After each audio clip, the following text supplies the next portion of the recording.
Tai sveiki visi, esu BK grupės inžinierius Algirdas, pats darbuojuosi Vilniuje ir mano šiandien užduotis bus pristatyti jums Ruidži, Ryja serijos produktus ir cloudo funkcionalumus. Pirma dalis truksim apie valandą, bus teorija, rodysiu tų privalumų, funkcionalumų konfigūravimą. Antra dalis bus sertifikavimas, tai kam bus aktualu gauti popieriuką, tai yra sertifikatą. Reikės užpildyti ataskaitą ir atsiųsti kelti ją į e-learning sistemą. Dabar taip, kad pradėti mokymus, labai yra svarbu jums turėti paskyrą sukurtą. Ekrane matote, kur galite tai padaryti. Aš manau, kad visi turite, nes realiai, kad tęsti mokymus, jums reikės irgi turėti paskyrą. Tai paskyrą galite sukurti per minutę. Arba per web naršyklę, arba atsisiuntę iš Play Store, įvedę Ruidži Ryja šitos žodžius ir atsiuntę programėlę, tada jums reikės jau iš savo paskyros nuskanuoti 2 QR kodus, va taip. Viršui programėlė nueiti projekt, scan, va būtent nuskanuoti šitos QR kodus. Kodėl juos abu reikia nuskanuoti, tai yra tiesiog 2 bus virtualūs projektai. Aišku, aš matysiu lankomumą, kad visi prisijungėt, bet ir dar dirbti galėsit su šitais virtualiais projektais pagal mano pateiktas užduotis ir toliau atlikti savo užduotis. Tai po kursų, tai yra po valandos, aš manau, greičiau susisuksime, turėsim galimybę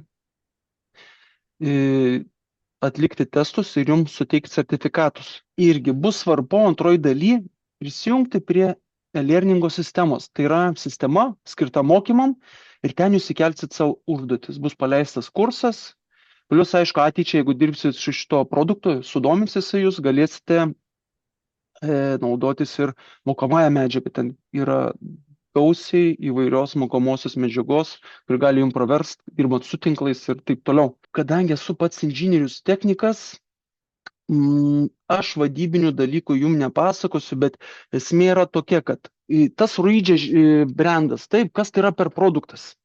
Daugam yra klausimų, tai realiai. Tai šiandieną labai trumpai papasakosiu apie gamintoją, tada tam tikrus nemokamus populiariausius cloud funkcijas, dažniausiai naudojamus įrankius ir konfigūravimą per virtualius projektus. Ir tas yra įdomu, kad jūs galite tos virtualius projektus konfigūruoti nuo VLANų, ten POE portų perkrovimo ir taip toliau. Dabar kas yra Ruidži? Tai yra, aišku, kinų gamintojas, top gamintojas Kinijoje. Ten apyvartos didžiulės, bet yra labai neblogai, jiems sekasi jau ir Europoje, plečiasi. Ir jeigu iškyla klausimų, tai yra aukšto kalibro žaidėjas.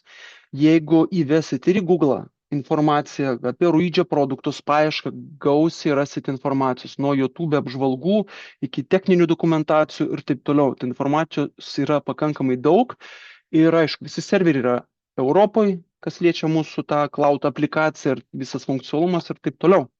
Tai susikūrę paskyrą irgi galite pasiekti irgi daug dalykų nuo visokių ten AI robotukų, paieškos, ten apžvalga techninių produktų ir panašiai. Mes dirbam su Ruidži produktu jau gal kokie 2 metai, esam daug ir atlikę online mokymų, atsiprašau, online mokymų esam tik tai 2 kartą darom, bet tiesioginių on-site vietoje mokymų, važiuodami per filialus, tai realiai mūsų tikslas šito online webinaro yra trumpai parodyti jums pagrindinius dalykus, o po to jūs jau irgi įsivertinę tų mokymų informaciją, medžiagą, galėsit nuspręsti, ar tai yra produktas vertas dėmesio. Dabar ką? Visi Ruidži ir Ryja produktai. Ryja tai yra smulkos verslo brando, mažesni galbūt tie produktai, mažesnių galimybių, tai yra, kurie skirti yra vidutiniam verslui. Ruidži yra jau profesionalesnė įranga, kurie aukštesnio lygio, industriniai switchai, routeriai ir taip toliau, tai mes šį dieną prekiavom pagrinde Ryja produkciją. Tai, kas yra šitam lange.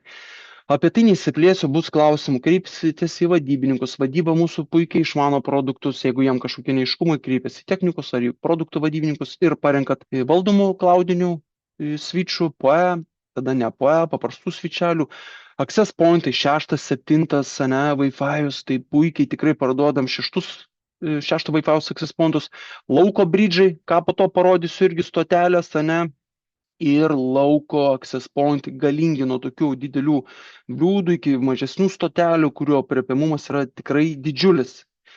Toliau routeriai, tai irgi namų serija EV ir verslui skirti routeriai EG. Tai čia irgi viskas vienam lange. Tai kas yra svarbu paminėti irgi, kad ta įranga yra lengvai konfigūruojama, visi jie palaiko Ruidži cloudą ir tam tikrus dalykus. Dabar ką? Kad nuo ko pradėta, ne, su produktais, kad atkreipti jūsų dėmesį, tai palaiko Ruidži cloudas vadinamus heatmapus, karštuosius žemėlapius. Jos galite susidėlioti savo ofisui, tarkim, kažkokiam tai aukštui, arba net ir laukui pasidalyti antenom. Tai va dabar pademonstruosiu, kaip tai atrodo. Jei bus klausimų, matau šurmulio nėra, tai galite irgi paklausti nuo mano pristatymo metu ar parašyti, bet esmė yra tokia, kad tai, ką rodo, visi tie dalykai yra nemokami ir kaip tai atrodys web naršyklė. Tai ir jūs dabar, jeigu prisijungtumėt per savo paskyros, čia yra skiltelis pasirinkimas AI Heatmap. Tai va, čia aš esu krūvo irgi projektų prikūręs klientam ir taip toliau, bet dabar man svarbiausia yra ką.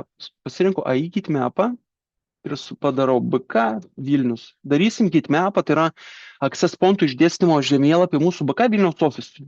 Padarau BK Vilnius, išsaugau ir, pasirinku projektą, tai va, BK Vilnius planas. Kas yra patogu, žinokit, daugelį klientų yra šitą funkciją naudoja vietoje, atvažiavę pas klientą į vietą, ne, nuskanavę su programėlė, tą patį irgi galite padaryti projektą tą ir jį kėlę ir gali jau pasteikti preliminarų pasiūlymą. Tai va, kaip tai veikia? Įkeliat projektą, įvairiais formatais galit įkelt, įkėliam ir žiūrim. Šiek tiek yra patogiau galbūt per web naršyklę, nes visokias ten sienas ištrint, storius redaguoti, jeigu tai preciziškai, ne, išdėliot informaciją. Tai va, ir ką dabar jis gauna? Iš projekto pagavo kažkokią karpėlę, čia ir yra žyma 2,8 metrų. Taip, jisai pažiūrėjo, aš sutinku, kad tas atstumas bus 2,8 metrų, viskas, jisai visą planą įsikėlė. Kaip toliau vyksta? Įkėliau planą, mato, čia ir daug papildomų visokių parašymų, čia kur kameros sudėliotos ir taip toliau, bet aš darau labai paprastai. Čia gali dar papildomai sienas ištrinti, kas reikalinga, kas ne, bet aš pasirinku tiesiog AI, kad man sudėliotų access pointus. Paspaudžiu, nesukdamas galvos, jis nuskanavo planą, įvertino, kur yra sienos, kokio storio preliminariai. Taip jis gali suklysti, nes čia yra daug ir papildomos informacijos, bet nuskanavo labai neblogai. Matau, čia yra ne labai geras dalykėlis, ištryniau šitą sieną, šitą, jo toliau viskas plius minus yra ok. Kas yra svarbu, kad irgi sugeneravot, ane, AI tą žemėlapį, dabar nuskanavusi aukštą, tą planą, galiu pažymėti vietas, kur man nereikia Wi-Fi'us, tarkim, čia yra koridorius, ane, spaudžiant tos zonos, spaudžiu config set, nustatyti, nereikalauja šitą vietą Wi-Fi'us padengiamumų. Saugojau, pajodavo. Toliau irgi kitas zonas taip galim daryti, čia kokia, nežinau, ten serverinė, kaip pavyzdys. Ką dar galim pažymėti, kuri zona reikalauja didesnio, pavyzdžiui, Wi-Fi'aus stiprumo, tai yra daugiau klientų jo naudosius, tarkim, pasižymiu, kabinetą, ne, spaudžiu, kad čia naudosis, tarkim, 50 klientų šitą zoną. Padariau klaidą, ištryniau šitą zoną, jisai ištrynė tą, tvarkoj. Tai va, pasižymėjau šitus dalykus ir viskas, darau toliau. Taip, AI išdėliojama access point. Start. Čia galite irgi pasirinkti norimus access pointus. Dabar aš automatiškai man sudėlios lubinius, sieninius ir jūs galėsite pasikoreguoti. Arba prieš tai galite savo norimą modelį pasirinkti ir jį išdėlioti.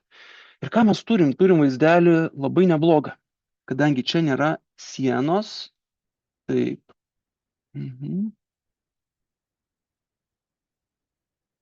Apply. Pamatom, kad viskas yra neblogai, sugeneravo, patvirtinam. Ir ką, turim dabar sienos access point. Aš jį ištrinu. Realiai mūsų ofisiukė yra 3 access pointai ir grubiai jis panašiai čia ir sudėliojo. Tai va, tai turim access pointą šitą, realiai jis dar turėjo čia įdėti vieną access pointą. bet realiai aš e, šiek tiek tuos koregavimus sienų netlikau korektiškus. Tai va. Sudėliojo, dar vieną access pointą galim čia pridėti ir, ir viskas. Ui, ištryniau ir praktiškai užtenka padengimų. Ir ką turim? Turim projektą sudėliotą, ne? Tada galim pasikeisti, pažiūrėti, tai 2,4 GHz dažniu kaip Wi-Fi'us veikia, ne? Atrodo viskas labai neblogai, tada 5 GHz, ne? Kameras čia galima dar irgi sudėlioti, jei norite, nu, bet čia, kaip sako, papildomi dalykai. Viskas padarėm, pratestavom, ne? Nu, turim žemėlapį, eksportuojam ataskaitą, turim pasiūlymą. Va, tokia ataskaitėlė, net su montavimo aikščiais, kaip atrodo kiekvienam dažnyje, ne, visas generavimas ir taip toliau. Tai aišku, aš čia viską sukėliau greituoju būdu, bet realybėje jūs tiesiog irgi galite nereikalingas sienas ištrinti, pastorintis, kad jeigu turite įtarimų ir taip toliau, kad kažkas yra ne taip. Tai va, tai viskas, turit projektą, atrodo pakankamai rimtai ir su tokiais dalykais jau galite jau lentą palenkti į savo pusę. Toliau dar vienas svarbus dalykas. Jeigu bus klausimų, klauskit, arba aišku, paliksiu savo kontaktus ir po mokymų galėsit drąsiai skambinti, ten man ar mano užtu kreiptis. Bet dar viena svarbi montuotojam, diegėjam funkcija. Tai yra bridžų išdėliojimas. Tai yra, tarkim, BK, kokį čia įdomesnį vietą paimti, BK, nu gerai, grupė. Tai va, tai jisai šitas išdėliojimas veikia puikiai, nes jisai ima jūsų iš Google Maps'ų lokaciją ir jis net atvaizduoja reljefą, aišku, pastatų net vaizduos, bet galite jūs tiesiog gauti informaciją, kur statyti kokius access pointus. Tai tarkim, Naugarduko gatvėje 98, Vilnius, bam, segu čia stotelę, bazinę stotį, ne? Taip, tada pasidėliosim biški koordinatės. Pakeisim biškį atvaizdavimą. Manau, kad tokią vietą.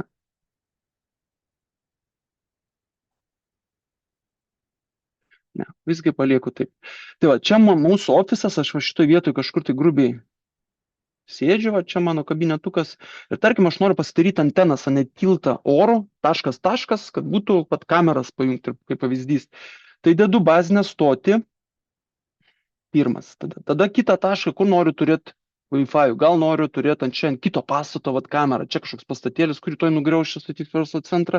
Čia viena kamera, kitoj pusėje, tarkim, čia pastatas ir, aš žinau, tarkim, čia dar kitas pastatas, čia Maximus kraštas. Paspaudžiu OK ir žiūrim, jisai viską sugeneravo. Ką jisai sugeneravo? Iškart parodo, kad toj vietoj nėra tiesioginio matomumo, ne? Į pastatą greičiausiai atsirėmė. Ai, ne taip. Jisai pasiūlė šitą vietą. Tuomet palaukim, biškį atitrauksim. Aha, jam kliūna. Bet aišku, pastatų jisai negaudo, labai įdomu, kodėl jisai sudėlio. Bet esmė yra tokia, kad jisai parodo padengiamumą. Aišku, čia pasiūlo pačią stipriausią anteną. Ir va, pagal kalnus visokius reljefais rodo padengiamumą. Tai aišku, kaip pavyzdys, aš jums parodysiu projektėlį savo vieną paskaičiuotą. Čia kažkur laukose aš dėliojausi. Tuoj sekundėlę užkraus. Nenori man krauti.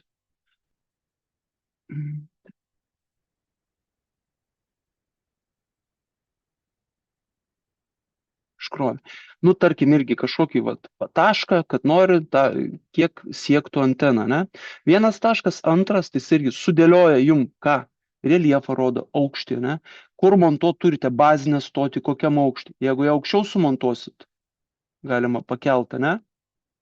Rankiniu būdu, jeigu konfigūruojant, tada geresnis bus veikimas. Taškas antras, jeigu pakeisim jo montavimo aukščius, pasikeis situacija, nematomumas ir taip toliau. Galit prieš vykdami į objektą, jo, teisingai, ten įrodo antenos matymo kampą netelpa, tai jūs galite irgi tą access pointą, ją pakeisti tą bazinę stotį, čia rankiniu būdu pasirinkę, ne? ir patys galėsit savo objektus įsikelt ir pasižiūrėt, veikia tikrai neblogai. Tai va, tai bazinė stotelė, tarkim, jisai dabar palinko modelis va šitą ST30, jis nėra siauro matymų kampo, bet jei parinksiu stipriausią mūsų variantą R-metro, tai čia reikalai pasikeis stipriai. Jinai spinduliuoja 360, priklauso irgi nuo antenos, ir iki 10-15 km gali būti veikimas, bet čia yra daugiau taškas į tašką dideliem atstumam veikimas. Tai va. Tai užtat jisai parinko automatiškai mano atveju. Ir aš čia buvau parinkęs pas klientą mažesnio kampo, mažesnio veikimo antenėlę, dėl to yra toks matymo kampas. Tai tą jūs galite jau įsivertinti ir atitinkamai prieš važiuodami objektą jau žinot, kokiam aukštį montuoti, ne? Jeigu aukštai montuosit, ar pagerės matomumas, ar nepagerės, bet čia irgi matysit kalnelius ir taip toliau. Nes kiek esam darę mokymus, nu ten kitose ofisuose irgi ten klientai duodavo taškus, dėdavom ir ten būdavo, tarkim, upė, kažkokia įdauba, ne? Tai viską puikiai mato, kad yra kalnas, iškilimas ir taip toliau. Tai va, tai tokie dalykai apie heatmapą. Tai ką dabar, susidėliojot šitus dalykus, nu tai bridžius pasistatėt, pasiprojektavot, viskas gerai, bet su vidaus access pointas yra svarbus dalykėlis. Ruidžia turi nemokamą įrankį.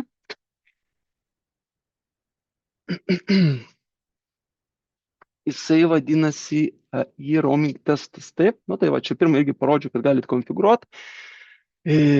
Nemokamas įrankis, kuris veikia taip, jis gali jums vizualiai parodyti statistiką vietoje, gausite ataskaitą, įkėlę planą, kur kaip veikia Wi-Fi'us. Tai labai dažnai pas klientą, ir ne vieną turėjau klientą, kurie atlikė tuos testus, pakeitė Wi-Fi'us. Paskutinis pavyzdys buvo sandėlys, pas klientą veikia blogai Wi-Fi'us. Taip, klientas atvažiavo į vietą, pasivaikščio su šito įrankiu, va tokią ataskaitą čia ir jie sukai, aš kadangi dirbu su daug, nu, tam tikro tinklo įranga irgi atlieku testus. Ir va, MK Vilniaus ofisas, čia mūsų, aš va, čia šitoje vietoje sėdžiu, pradėjau tašką, taip, čia buvo du access pointai pasakyti, tai vienas viduj, kitas va šitoje vietoje lauke, ir ką, įkėliau žemėlapį ir vaikščiuoju. Einu pro taškus, tam tikrų greičių, ne, viduje, praeinu, išeinu į lauką ir aš gaunu informaciją, statistiką. Ką toj statistikoje matau? Sujungimas, ne? Tai yra kiek milisekundžių yra greitis, paketų praradimas ir sujungimo greitaveika megabitais per sekundę, maksimali. Ir visą tą ataskaitą turit po patikrinimo. Taip, tai įranga nėra kažkokia profesionali, bet nedideliem objektam, jeigu turit čia ir dabar vat klientą, arba pasidarė tą heatmapą, ne? Prieš tai pasiprojektavę, jau galit su įranga nuvažiuoti ant kažkokius, nu, ne kažkokių stovų, pakabinti įrangą, pasivaikščioti ir patikrinti situaciją. Tai čia yra labai svarbu, nemokami įrankiai, kurie gali jum pateikti pasiūlymą ir parodyti klientui ir žinot, kad paslauga vyks gerai. Tai va, tai kaip tai atrodo mobilioj programėlėj ir kur randasi šitas pasirinkimas, to aš jums ir pademonstruosiu.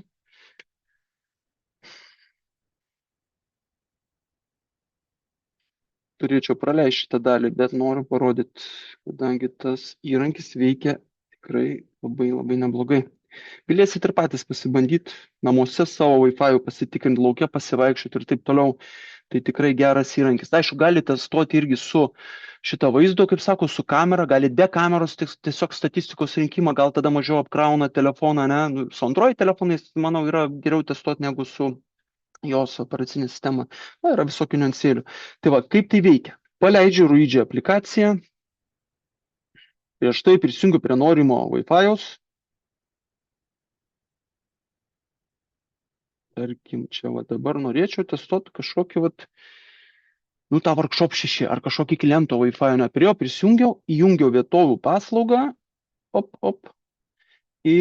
ir viskas. Nueinu į toolkitus, nu jeigu taip atžiūrint programėlę, ne, o dar bendras tas vaizdelis, nu, čia turbūt ateičiai, nes daugiau toliau užduotis rodysiu per web naršyklę, bet irgi, kas jums yra svarbiausia? Projektai, skiltis, tai čia jūsų yra objektai, jeigu bus realūs, ir toolkitas papildomi įrankiai. Ir yra e-roaming testas spustelnu, yra du variantai, tradicinis arba e-roaming testas su kamera.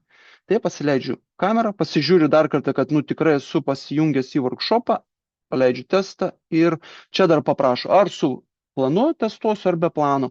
Įkėlus planą, tada ir matysi tą informaciją, kurią mato čia už skaidrės žemiau. Iš lėto einant, pakankamai ten tiksliai pagal planą suvaikštų. Padarau, testuoju, tarkim, aš be plano, viskas užkrauna man telefoną, luktelinam ir pradeda jisai jau laviruot, ką čia turim. Tai jau dabar jis prisijungęs prie to workshopo lagamino, kuris yra čia pas mane po stalu, čia per stiprus ryšys, matot, yra 27 dBm ir visas sujungimo greit. To Wi-Fi'aus gali testuoti irgi atskirai dažnius susikūrė 2,4 arba 5 GHz dažnį, tarkim, nes dabar čia yra dual bandas įjungtas. Tai va.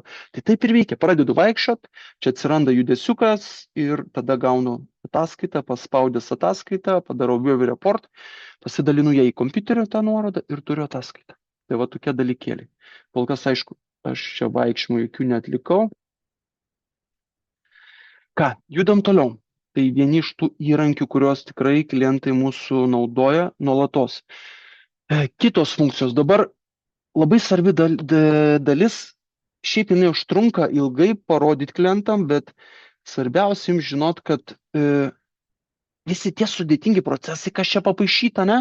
Visa Ruidžio įranga, jinai turi aktyvuotą SON algoritmą.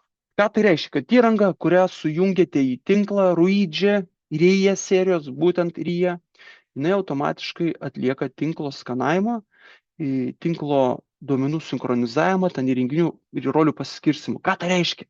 Sudėjau aš va tą lagamino įrangą, sukroviau, routerį, switchą, ten kelis access pointus sujungiau į vieną tinklą, įjungiau, luktelėjau ten 3 minutėlės ir jisai tą algoritmą prasuka, tai reiškia, ką jūs gaunate, po to turit projektą su topologija ir reiškia, routeris tampa master įrenginys, o kiti yra sleivai. Ką tai reiškia? Kad sutaupot laiko ir nereikia prie kiekvieno įrenginio jungtis ir konfigūruoti jų atskirai. Antras pavyzdys, daug klientų naudoja, tarkim, routerių nenaudoja tik tai Ruidžio access pointus, ne? Užtenka irgi juos sujungti į switchą prie trečių šalių įrangos, jie prasuka tą algoritmėlį ir turit projektą su įrenginiais, kurie informaciją tarpusavį sinchronizuoja. Ar 2, ar 10 access pointų, jie prasisuks ir atliksit konfigūravimą patogiai su vienu, tarkim, paspaudimu kažkokią funkciją sukonfigūruoti. Tai va trumpai taip.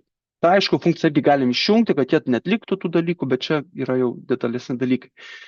Dabar kas dar? Toliau yra tokie gilesni dalykėliai, ką prieš tai skaidrėse rodžiu irgi iš tų funkcijų, kas manau irgi svarbu jums irgi. VLANai, tai ta tema yra plati, bet realybėje tai yra turbūt kas dėgiat kameras, susidūrėt su tuo ir VLANus yra svarbu naudot.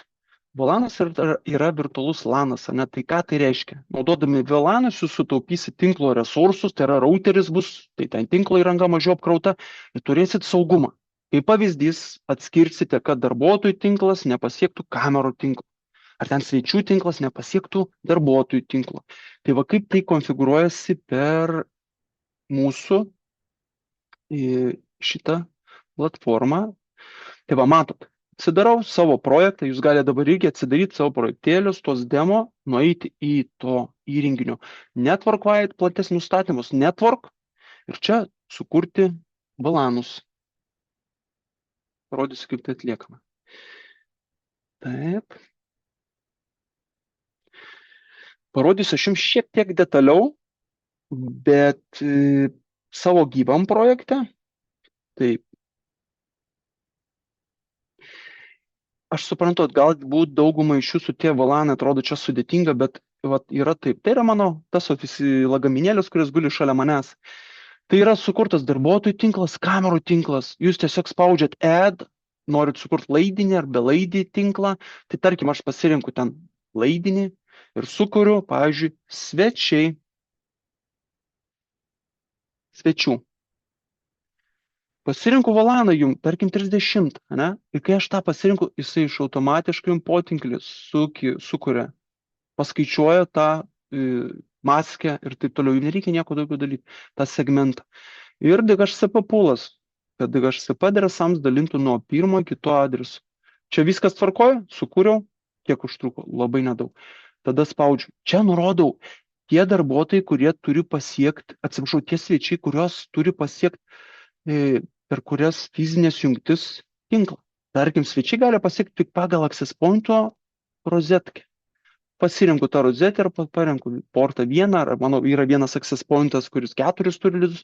Pajungusi tą lizdą, pasieks svečių potinklį, kiek klient, next, confirm, apply, siunčia konfiguraciją į visus įrenginius. Nereikia prie kiekvieno atskirai sugalvos skaičiuoti tas submaskės, ten matė dar buvo irgi mygtukėlis, kad galit ten potinklius maskė keis, kad daugiau potinklių pasiektų, ne, ir taip toliau. Viskas. Sukūriau, sukurtas svečių lanas. Dabar aš pajungęs savo įrenginius į tą rozetėlę kompiuterį ir gausiu tą potinklį 192.168.30 ir bus adresas antras. Tai va, tai tiek trumpai yra mano tikslas, aišku, neįsiplės, man nedažnai taip sekas neįsiplės, bet parodyti, kaip paprastai tai yra padaroma ir ta esmė, kad jūs galite pamatyti, kad per virtualų projektą lygiai taip pat galite susikonfigūruoti, taip gal ten nepasieksit įrenginių pilno konfigūravimo, srautų nepamatuosit, bet tie virtualūs projektai daug suteikia informacijos ir pamatysit, kai yra paprasta. Toliau, po VLAN konfigūravimo, kita yra sritis DDNS nemokama, lengvai konfigūruojama paslauga. Jūs irgi pas save virtualiam projekte galite pasileisti per Device Configuration Dynamic DDNS servisą. Tai yra tokia paslauga vienam įrenginiui, kad sukūrę domeną, jūs jį pasieksite per viešą arba WAN IP adresą. Tai veikia. Dabar taip, neatlikau patikrinimo, bet parodysiu, kaip tai atrodo mano realiam projekte. Taip, network, taip, Dynamic DDNS. Ir aš esu irgi pasileidęs pas save, ten kamera, DDNS, RIE DDNS, sakom, yra keli tie domenai variantai, pasirinku šitą, aš jį nukopijuoju, prieš tai, aišku, buvau įjungęs. Tai dabar ir jūs, jeigu įvestumėt į Google tą naršyklę, tas DNS turėtų nukreipti jūs tiesiai į mano kameraitę, kur yra pajungta. Sužiūrėsim, ar aš tas servisas dar aktyvavos, kartais tai užtrunka. Galite ir per komandinį eilutę pasižiūrėti, ne, yra ta funkcija, kad nslook kamera DNS.com, pasižiūrė, ar tikrai veikia.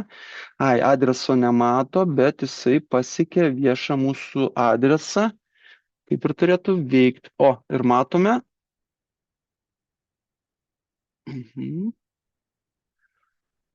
Kameraitė kraunasi. Taip, jo, užkrovė. Aišku, čia jūs sakysit, iš vidinio aš tinklo paleidau. Aš einu dabar per domeną, tai turi būti viskas, kai kameraitę paleidžiam. Kamera, kuri stovi čia šalimais manęs. Ir jinai veikia. Taip, su to servisu yra niuansų. Jisai veikia, bet jeigu nėra viešo adreso, žinot, gali būti niuansų, bet tiesiog aš parodau, kad yra nesudėtinga jungti. Ir jūs tą patį matėt per mano užduotį, kaip tą galite padaryti. Porą paspaudimų ir turite tą servisą. Čia tik porą nustatymų galite, ten kokį norit, savo vardą, pavardę, čia irgi tesus esam darę. Tai va. Važiuojam toliau. Kilpų prevencija. Irgi galite virtualiam projekte pasižiūrėti, kas yra kilpų prevencija, dėl ko jinai yra svarbi. Dauguma valdomų svičių automatiškai turi būti jungta, bet ką tai reiškia, kad jeigu jūs dauguma montuotojų susidurėt su problema, atvažiavo kameras jungti, kažkoks tinklas, svičių krūvos, sujungė savo svičią ir padarė kilpą. Kai kilpą padarėt, tinkle vyksta broadcastas paketų, didelį kiekį ir gaunasi, kad tinklas pakimba, routeris nesugeba jų apdoroti tų paketų. Dėl to reikia naudoti šitą prevenciją. Kai jinai yra, užblokuojamas yra portas ir nesiunčiami pranešimai ir jūs aplikacijoje gausit alarmą, pranešimą apie tai ir žinosit, kurį portą reikia tikrinti. Tai va, kaip tai atrodo būtent konfiguracijoje, tai paleisiu langą kitą. Taip, network wide. O čia pasileisiu aš jūsų virtualų irgi projektėlę, kaip jūs turite.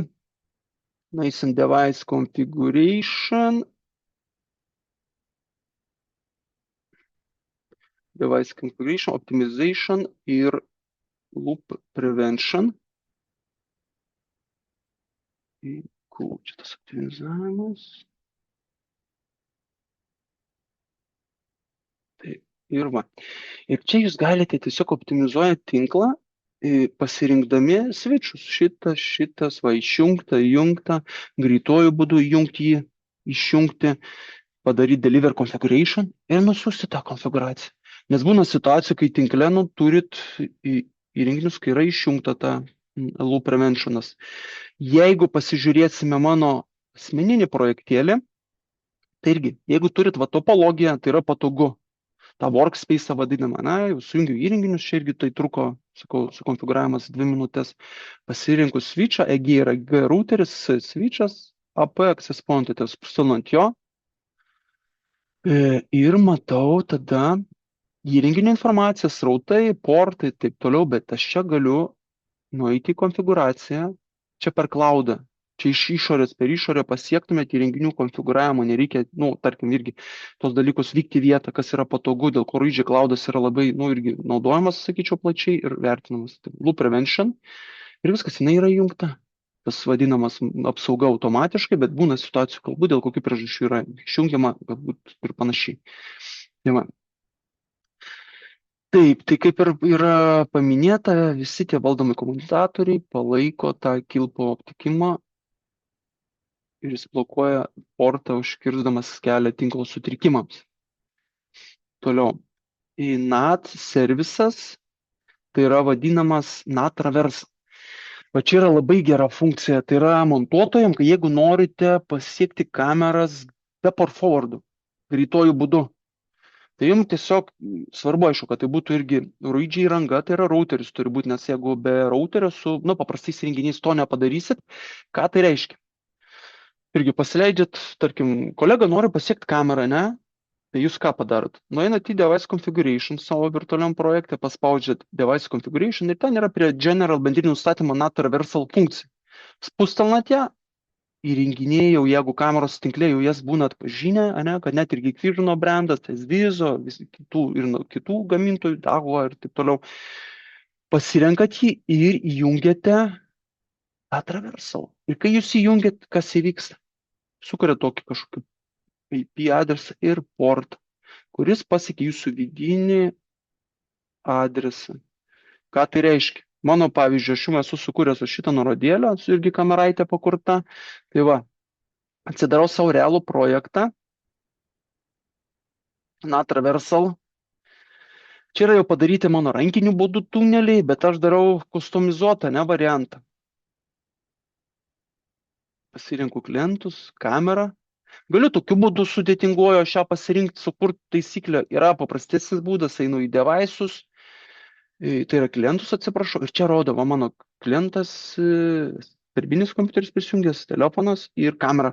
Spaudžiant šitos kameros, ir čia yra IP pririšimai, irgi tokios svarbios funkcijos, kad, tarkim, adresas visada būtų tas pats, ten jeigu yra DKH sujungta. Yra NAT traversal, spaudžiau, rado jis tokį įrenginį, spaudžiau OK, open, sukūrė tuneliuką. Tai va dabar jūs jį pajungia tą adresą, pasieksit mano kamerą, įmetu į chatą. Prisijungimai admin, Geekvision 1. Esmė tokia, kad čia pas mane dabar šitoj stadijoj tai yra pajungta keli tinklo NAT įrenginiai, tai yra įmonės routeris, tada Rydži routeris, tada tik kameraitė pajungta. Tai va tas tunelis NAT traversal, kaip čia paprašiau, NAT apėjimas, gal taip paprašiau skamba ta funkcija. Tai yra jums patogi, sukūrė tą tunelį, jis galios kažkiek laiko iki tos dienos, ten tos valandos, nusintėt savo kolegai, jisai pasijungia, turit. Nereikia port forwardų ir veikia.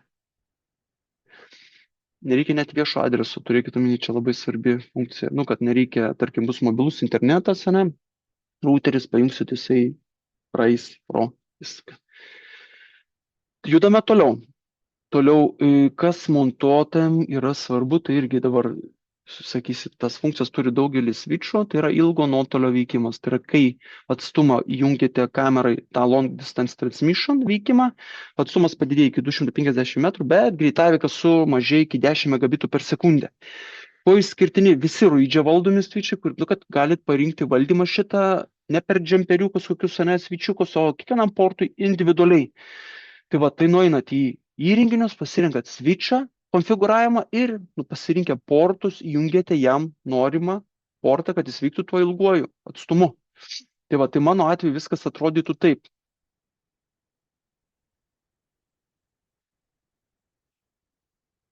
Taip pat man irgi patogiau yra, galim čia irgi per tinklą vaikščioti, bet va, turite topologiją, jūs irgi projektą atsidarysit, ten daug switchų bus. Galiu ir per workspace spausti ant jo, spaudžiu įrenginio konfiguraciją. Matėm, čia irgi yra daugiau kitos informacijos, switchai, portai, interfejsai, galiu pažiūrėti čia jų situaciją, kokios buvo apkrovos ir taip toliau, bet man yra svarbu dabar jungti tą ilgą vykį. Paspaudžiau long transmission, mano kamera pajungta dabar yra šitą 4 portą, save, išsaugojau, jisai sukonfigūruotas. Tiek žinių. Kas dar svarbu šitoje vietoje, irgi dėl bendrinių interfejsų, tai irgi, tarkim, paspaudęs aš ant kameros, aš dabar jinai persikraus į tą portą persijungdama, bet jūs galite irgi, pažiūrėsime įrenginukus, tai šitą įrenginį. Va. Portus ir perkraut galite į kažkokią dalykėlį, ne, pasirinkau pirmą portą, paspaudžiu reset, persikraus nuotoliniu būdu irgi būnagi pakimba įranga ar kažkokie veikimo niuansai, galite perkrauti ir toliau stebėti veikimą. Tai va, pakeitimas vyksta intuityviai, pakankamai patogiai. Žiūrėjome toliau. Flow control ir app web control, tai yra srauto kontroliavimas ir aplikacijų saitų apribojimas. Jei turite irgi RUIDŽI įrangą, tai yra routerį, galite tos srautus apriboti, kad tarkim tam tikras potinklis nenaudotų daugiau negu ten 100 megabitų per sekundę ar 200 ar taip toliau. Arba antruoju atveju padaryti, kad negalėtumėt pasiekti YouTube'ės, Facebook'o, naudoti tam tikrų metų ir panašiai.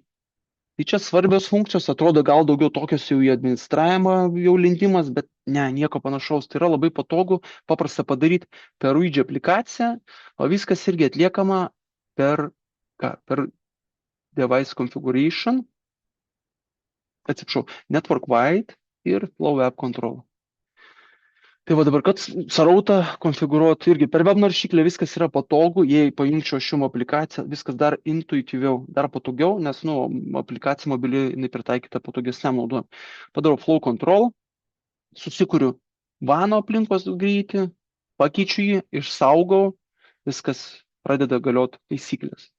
Jeigu noriu ribot, tarkim, svečių Wi-Fi, arba savo įmonės darbuotojams kažkokios tai funkcijas, tarkim, valanui galiu, padaryti, kad tam tikras potinklis, gerai, svečių valanas 30, kas pasijungia prie mano to access pointo, per laidą net ir per Wi-Fi, jo galėtų gauti greitaveiką arba būtų ribojamas YouTube'ės veikimas, nors gali ir nelogiškas svečiam tai riboti, tarkim darbuotojams, kad jie negalėtų naudoti, ir va čia įvedu taisyklę YouTube'e,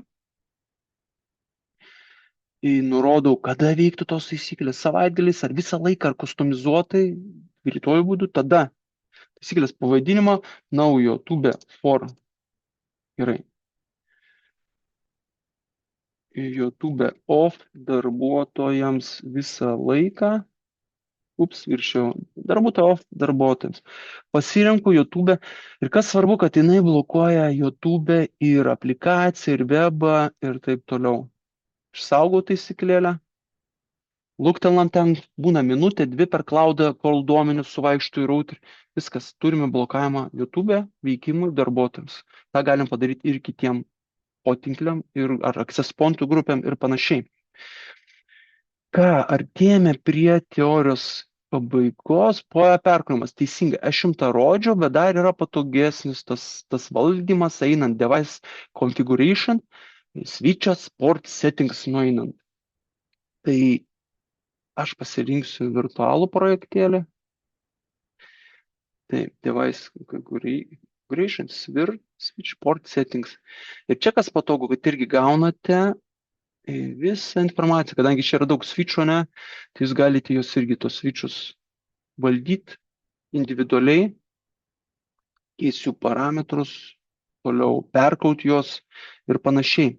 Kas yra svarbu, kad net ir, palaukit, pajungsiu šiek tiek detalesnę informaciją, jūs galite irgi matyti, su kokiais yra surišta VLANais, nes jeigu taip žiūrint į sudėtingesnius tinklus, būna ten visokie prieigos portai, perdavimo portai, tai yra VLANai ir taip toliau, bet šituo atveju, jeigu pasirenkam įrenginį iš topologijos, tarkim, Čia papuoliau į svečiuką, kuris yra be jokio porto. Taip, pasileidžiam šitą. Jau matom informaciją ir galim irgi tos portus perkodinėt spustelius ant šitos va vietos, perkrauti jį, resetint, pakeisti tam tikrus nustatymus ir taip toliau. Logus matyti ir panašiai. Važiuojam toliau. AI diagnostika. Čia labai geras dalykas, jei kažką, vat, kuo yra Luigi Cloudas patogus, turi tinklą, dadėjot switchą ar kažkokį access point, jis jį pagavo, iškart skleidžia informaciją į tinklą. Sugedo, sudegė access pointas, switchas, veikia tam tikra dalis. Jeigu tokį patį modelį ar aukštesnį pastatot į tinklą, jisai sinchronizaciją perduoda, čia toks kaip backupas gaunasi, ne? Jei ištrynėt kažkur kažką, su AI diagnostika galite pasižiūrėti, kur yra problema, ar kabeliuose, ar tinklo nustatymus ir taip toliau. Aš sakau, čia tinginio reikalai, bet jum tą diagnostiką jūs padarysite ir matysite, kur yra problemos. Atleisit pilną diagnostiką ir taip toliau ir turėsit atsakymus. Tu kaip pavyzdys dabar ištinčiau valaną, ne?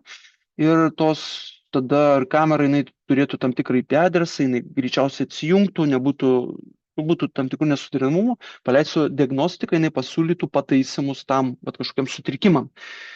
Aišku, jeigu būtų problemos, pas jūs ateitų, va čia visi pranešimai pagal nustatymus, irgi ta tema platesnė, bet čia galite ir logus susikonfigūruoti, kad jums siūstų į paštą, čia iššoktų langė ir taip toliau.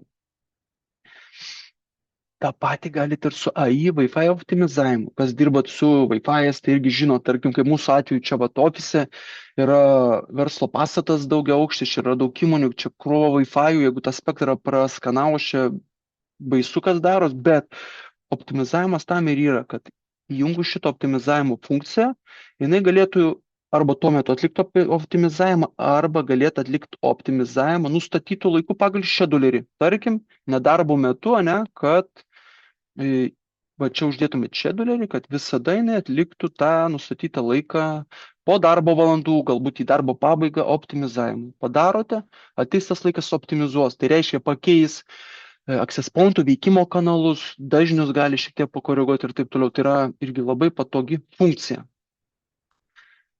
Gal ar turit klausimą? Aš šitai prasibėgau tos dalykėlius, pasako, čia galėčiau ir daug daugiau, bet mūsų tikslas yra jums parodyti tas pagrindinės funkcijas, kas yra daugiausiai naudojama, kad tai yra nemokama tie visi dalykėliai, cloudas veikia stabiliai, intuityvus ir taip toliau. Neturit klausimų, taip? Dar vieną dalykiuką, kadangi dar turim 3 minutėlės, parodysiu gerą dalyką. Kas jau galbūt dirbat su Luigi ar pradėsi dirbti? Pavyzdžiui, paspaudžiat viršui tą veiduką, spust ir iššoka tas pats robotėlis, bet jisai jau yra šiek tiek informatyvesnis. Tuoj palaukit, kur dingo mano robotas. Va čia va technical supportą. Ir klausit klausimus. Kaip